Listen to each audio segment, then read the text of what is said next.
This is Reza.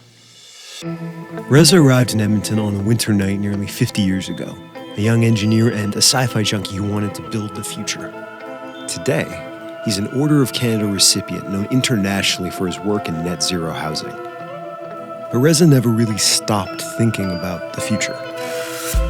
We're going to talk to Reza about his next project that hopes to put the house of the future into as many hands as possible, and what it's going to take to make our tomorrow look a little more like the tomorrow his generation imagined when they watched the moon landing, here on Renewable.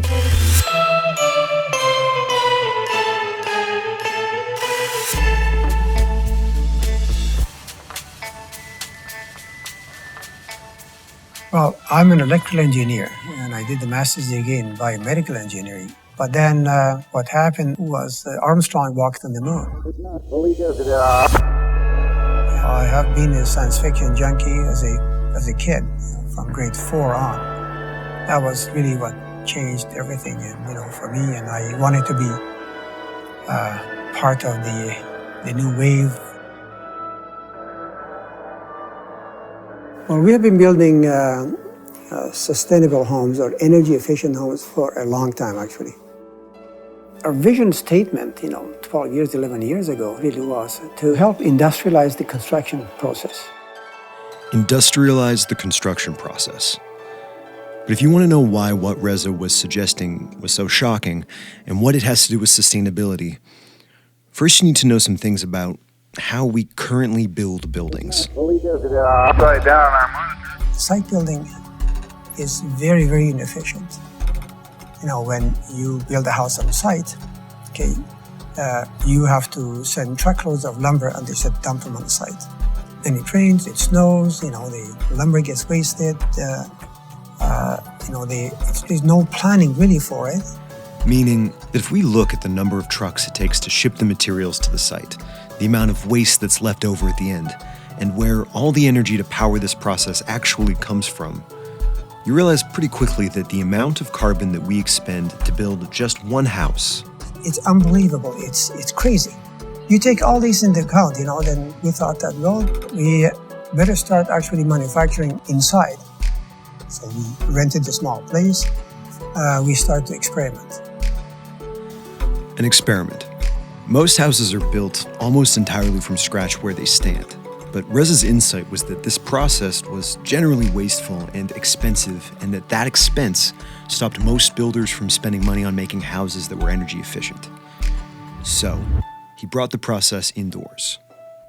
He and his partner built a factory that builds houses. A series of machines that turn raw lumber and materials into a kind of house in a box that goes up faster and cheaper. They start with a file.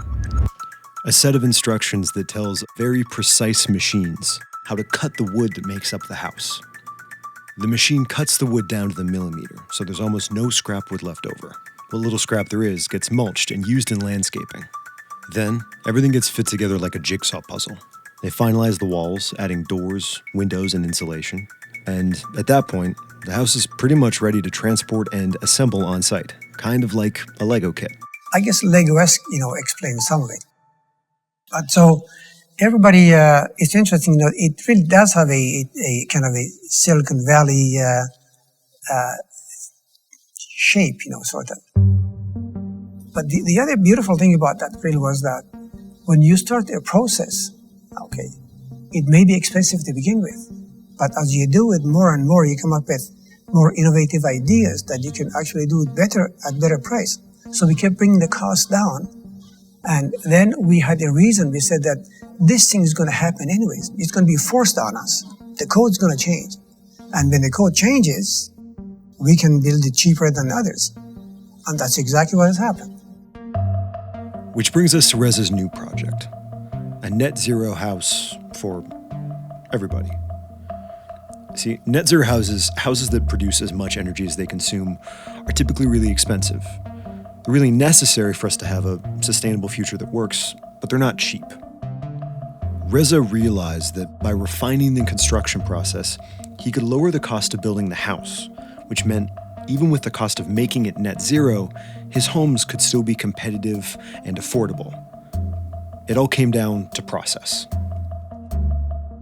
in the early stages when the technology wasn't, that to that extent, developed, and they built some house that looked like a space-age house, some strange, that. And people, of course, not everybody is in love with it. There are some people that are diehards, and they love that, but we have to build houses that look like just any house. So we wanted to show everybody that anybody really can buy a net zero house. Okay, so another $30,000 or maybe a little more, a little less, but if you do the calculation based on the energy consumption and the cost of energy today, you can recover that cost in less than 10 years, and after you have essentially free electricity, free heat, there's no utilities cost there. This is the future that Reza imagined, where ingenuity, the same kind of ingenuity it took to make those moon landings he watched as a kid possible, makes the future feel not just possible, but inevitable. And he doesn't think it's going to stop here. Not by a long shot. And there is so much technology.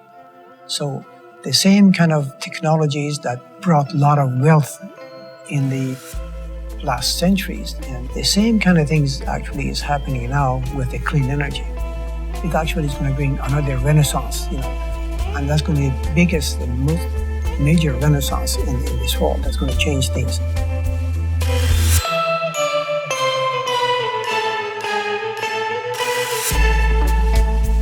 On this season of Renewable, we are going to be looking at people, engineers, entrepreneurs, thinkers, and activists, each with their own unique vision of a sustainable future in the heart of Canada's fossil fuel industry. Follow us at YEG Climate to find out what new episodes are coming out, and don't forget to subscribe. Thanks for watching, and we hope to have you back for the next episode of Renewable.